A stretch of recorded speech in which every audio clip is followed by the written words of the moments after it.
What if Earth were as big as the Sun?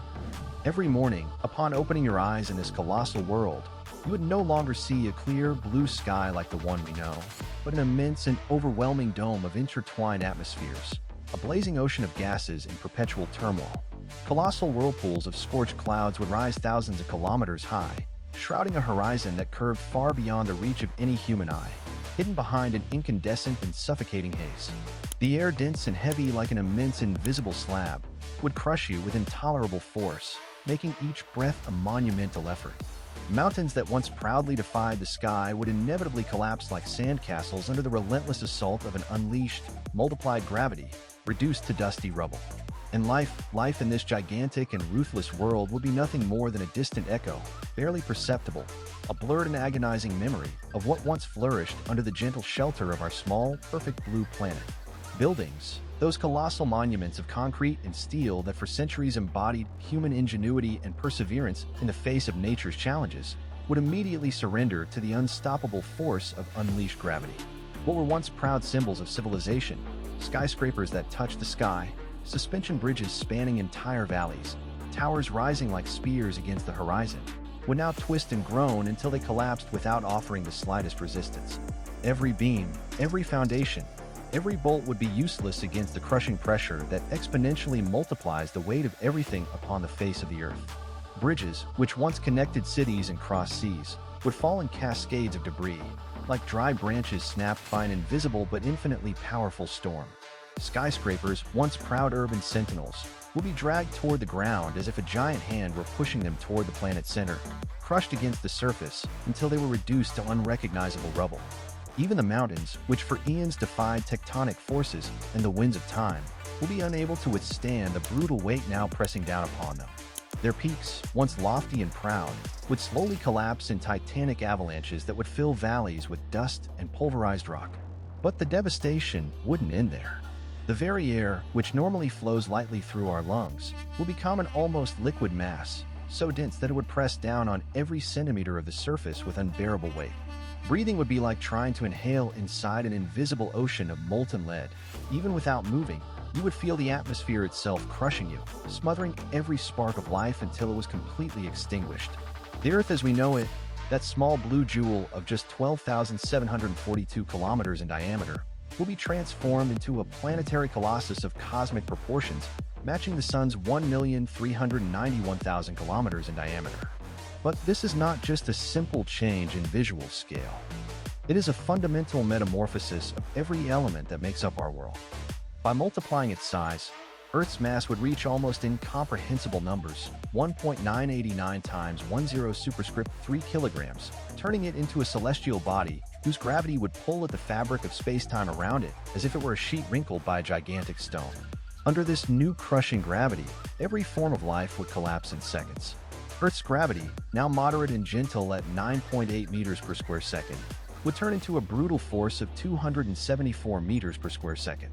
Human bodies, fragile and delicately balanced for this environment, would be instantly reduced to lifeless forms, unable to support themselves.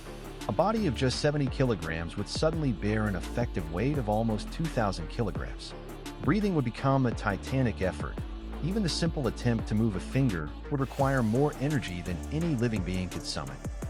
As the surface deteriorates, the oceans, now transformed into endless sheets of shallow water, rapidly heat under the direct exposure to solar radiation. These watery expanses, unable to retain the proper temperature, boil and evaporate, loading the atmosphere with colossal amounts of vapor. Dense clouds cover the entire planet, generating permanent electrical storms that tear through the skies with deafening thunderclaps. But these rains bring no relief. They are merely the prelude to total evaporation. Marine life, delicately adapted to the thermal and chemical stability of the deep oceans, disappears quickly. Without ocean currents to distribute nutrients or maintain stable temperatures, food chains collapse. Coral reefs disintegrate, fish suffocate, and the great predators of the ocean simply have nowhere left to hide. The entire marine ecosystem vanishes in the blink of a geological eye. On solid ground, the tragedy is no less severe. Rivers vanish, lakes shrink into salty puddles, and jungles wither beneath a relentless sun that seems to draw ever closer. Land animals embark on desperate migrations in search of water, but the miles turn into thousands. and soon they succumb to exhaustion and dehydration. Pollinating insects, essential for agriculture, disappear, taking with them the last hopes of food production. Meanwhile, the moon, that faithful companion that has accompanied Earth for over 4.5 billion years, does not survive the catastrophe. Caught in the gravitational turmoil of the new super-Earth, it is inexorably pulled until it crashes into the planet or is flung into the cosmic void, doomed to wander as a rogue satellite through the galaxy. The loss of the moon completely destabilizes Earth's axial tilt, plunging the planet into permanent climate chaos. The solar system itself feels the weight of the disaster. Earth, now with a mass comparable to the Sun's, enters a strange orbital dance with our star, becoming a nightmare binary system. Neighboring planets see their orbits distorted, cast into erratic trajectories, or thrown out of the solar system, lost forever in the abyss of interstellar space. The asteroid belt, disturbed by these colossal gravitational forces, sends waves of burning rocks toward Earth, turning the atmosphere into a hell of fire and debris.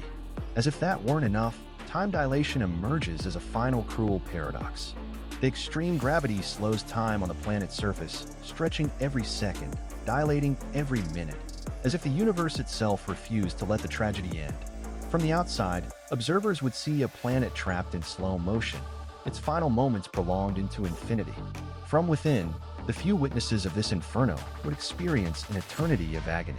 Thus, the giant Earth would not be an expanded paradise, but an inescapable prison, a brutal reminder that the scale of our world is no accident, but a masterpiece of cosmic balance. Our small planet, so modest beside the sun, contains precisely the mass, the size, and the ideal conditions to sustain life. No more, no less.